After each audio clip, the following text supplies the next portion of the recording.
তাকে আমি কিছু বলতে চাই না, বিএনপির ভাইরা একটু বলে যান কমেন্ট বক্সে। নতুন দলের এখন পাখনা গজাইছে জামায়াত ইসলামী, ধর্ম ব্যবসা করে জনগণকে বিভ্রান্ত করার চেষ্টা চালাচ্ছে জামায়াত ইসলামী। জামাত কখন নির্বাচন চায়? জামায়াত ইসলামের এইসব বন্ডামি বন্ধ করতে হবে। যদিও সে জামায়াত ইসলামকে একটি নতুন এবং ছোট দল হিসেবে আখ্যায়িত করেছে, তবে বিএনপি কিন্তু জামায়াত ইসলামকে সব থেকে বড় প্রতিদ্বন্দ্বী মনে করছে। কারণ এখানে জামাতের যে এখন যে সাংগঠনিক দক্ষতা, তাতে যে কোনো প্রার্থী দিলে জেতার কোনো সম্ভাবনা নেই। শুধু এই নেতাই নয়, মির্জা ফখরুল ইসলাম আলমগীরও কিন্তু জামায়াত ইসলাম নিয়ে চিন্তা করছে।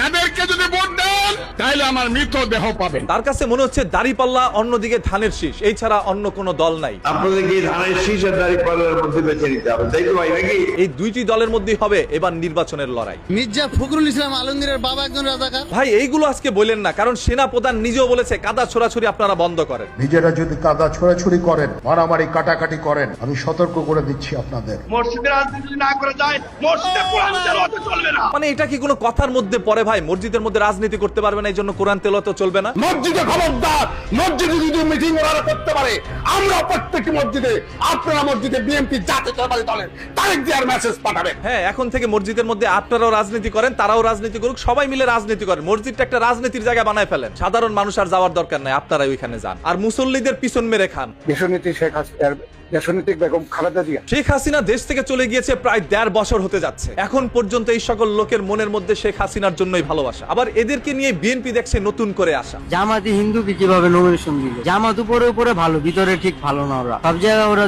মানে কি বলবো ভাই, বলার কোনো ভাষা নাই। আপনার আর কিছু বলার দরকার নাই ভাই, পরে আবার বলে ফেলবেন সকালবেলা কি খেয়ে আসছিলেন সাংবাদিকের সামনে। জামাতের যে আমি জামাতের বই ভোট দিব না, তাহলে হ্যাঁ ক্ষমতা আইব কেন? এত কোনোদিন ক্ষমতা আইতে পারবো না। এই যে মহিলা মানুষগুলো কতটা ক্ষিপ্ত জামায়াত ইসলামের প্রতি, কেন জানেন? যদি জামায়াত ইসলাম একবার এসে পড়ে, তাহলে যদি এই দেশের মধ্যে শরিয়া শাসন কায়েম করে, মহিলারা যদি অশ্লীল কাজ করতে না পারে, তাহলে তো তাদের জন্য কতই না ক্ষতি। চাঁদাবাজি করেছে কারা জানেন? আমাদের একটি বিপক্ষের দল। এই কথাগুলো তিনি জামায়াত ইসলামকে বলেছে। একমাত্র তারা ভোট নেওয়ার জন্য ঈমান বিক্রি করছে। আমরা ধানের শীষে ভোট দিলে আমরা জান্নাত পাবো। জান্নাতের কথা বলছে, এরা একটা ভণ্ড, এরা মুনাফিক, এরা ইসলামের শত্রু। জামায়াত ইসলাম যেহেতু নিজেদেরকে ইসলামিক দল দাবি করে, সেহেতু তারা শুরু থেকে এই পর্যন্ত পাঞ্জাবি টুপি পরেই আসছেন। অন্যদিকে বিএনপির অসংখ্য নেতাদেরকে এখন মাথার মধ্যে টুপি পরা দেখা যাচ্ছে। নির্বাচন আসলে শুধু টুপি পরে, হেরা আবার জাতীয় ইমাম হয়ে গেছে। জাতীয় ইমাম জনাব তারেক রহমান। বাংলাদেশে যদি দুর্নীতির লাগাম টেনে ধরতে পারে, তাহলে একমাত্র বাংলাদেশ জাতীয়তাবাদী দলই পক্ষেই সেটা সম্ভব। তারেক রহমানের কথা আসলে সত্য, তবে সাধারণ জনগণের কথা শুনলে মনটা ভেঙে যায়। বিএনপি তো বর্তমানে চাঁদাবাজি,